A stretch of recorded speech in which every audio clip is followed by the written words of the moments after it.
Salutations, this is Dave from Degenerate bringing you an SD lesson. A long overdue one because I said I was going to do this a long time ago and I never really got round to it, but this is all about mixing and mastering guitars.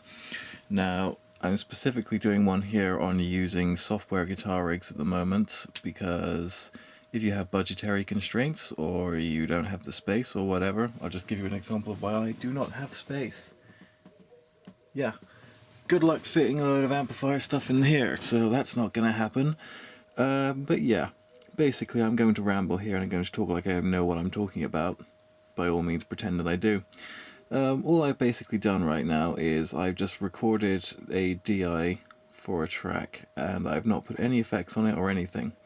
And then when I've done recorded it, I've deleted all of the bits where I wasn't playing. So any gaps between chords, any segments where another instrument takes over, I've just cut that straight out of the track. And when we've done all this, I'm going to mix these tracks down and I'm going to put them into a more powerful DAW rather than this one, which is using less processing power, which is good, but doesn't do a lot else. You'll see what I mean later on. This one's just easier to record with when you've got a tiny little laptop to work on my bed. Yeah, I'm a professional, don't you just love it? So basically these are the synth tracks that I've just mixed down. I'll get back to those later on. And these two here are guitar ones. Yeah, so I will be mixing those and finishing all this up. Then I will put them into another DAW and we shall see how it goes. And my phone has just gone off. Yay, go phone. And yeah, and I'll show you what I do, because what I do is a little bit unorthodox, but it also is good if you don't have a lot of money or you haven't got a lot of equipment or space. So this is cool. See you in a bit. Okay, so I've mixed it down and I've put it into another DAW, which is the one that I mainly use, but isn't great for recording on laptops like this because of the processing power, blah blah blah blah blah, already explained that. So, what I've basically done is I've got 6 tracks lined up here, and it seems like a lot. That's actually not very many.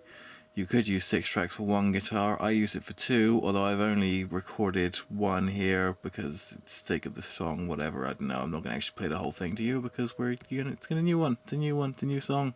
Whatever. I'll stop rambling. Right. So basically what I've done is 3 tracks per song.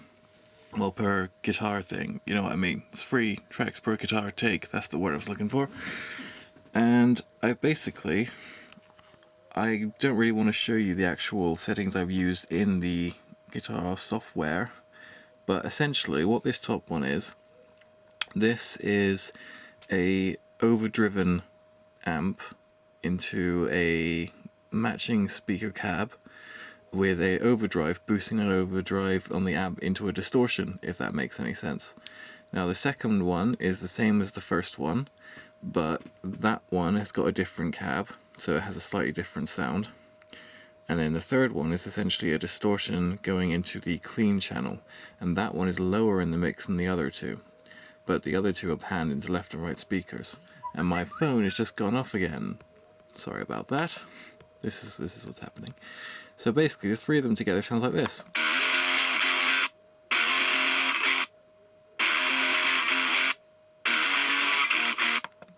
Now if I give you a comparison, I'll just turn off the effects and you can hear how that would sound without it, because I didn't do that in the last video. But this is what we're dealing with otherwise.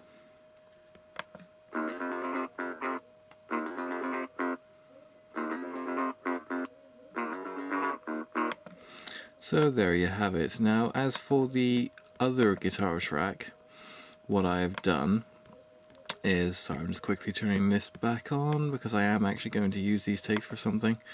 I've done essentially the same sort of thing, but in the case of it, we've got one of them that is kind of like a just standard distortion channel coming out the amp.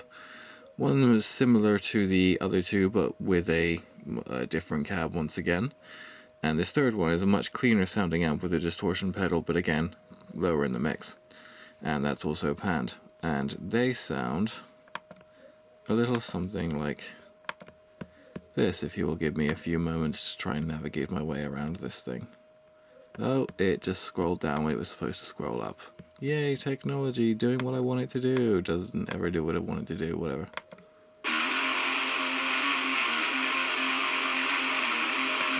It's sped up because it's a different part of the song.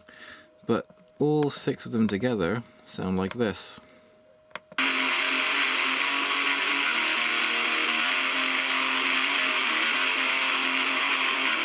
So there's a few things I'm going to talk about.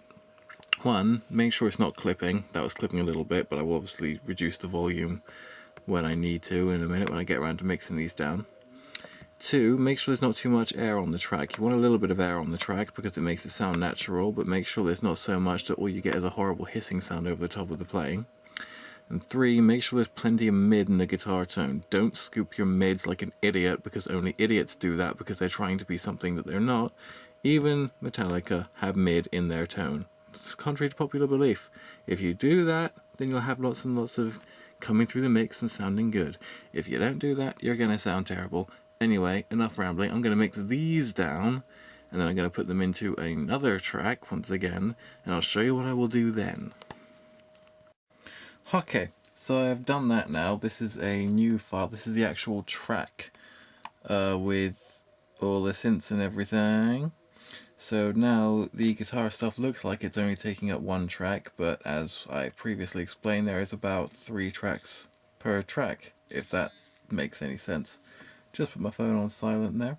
So what I'm going to do now is I'm going to go into effects, if I can find my mouse. Here we go. And I'm going to add some compression. And where is the compressor? Where is the compressor? That's the compressor I'm looking for. If you have a multi-band compressor, the important thing to do is to essentially try to compress the low end without compressing too much the mids or the highs. I'm just going to use a preset on this. It's got a guitar preset I'll be sticking with. And now I'm going to use, if this thing wants to play ball, a wave shaper. Now, basically, I've got some presets I've made on this. And the first thing I'm going to do after compressing it is I'm going to add this wave shaper, and as you can see I've moved it way up there, so that's up really high. Obviously do this by listening, don't just do this by, just looking at it. You want to make sure that you can actually hear everything that's going on. It's not going to sound too muffled. Now get another wave shaper, and you're going to go into another preset that I've made there. And this one is a lower one, but it's not so low. It's not all the way down like the other one was. And again, you kind of found that by listening. Do that with all of these tracks, and then simply mix them. And then in a minute, I will show you the finished results. Okay, my camera work is going to be shaky because I've been lying on my arm for a while and now it's totally dead. So after a bit of stranger fun, here is what the final result ends up sounding like.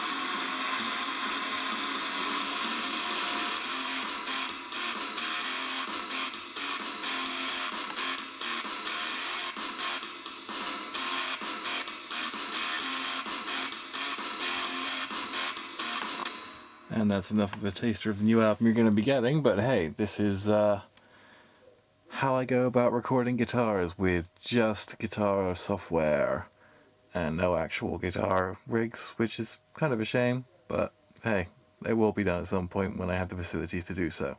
See you guys later.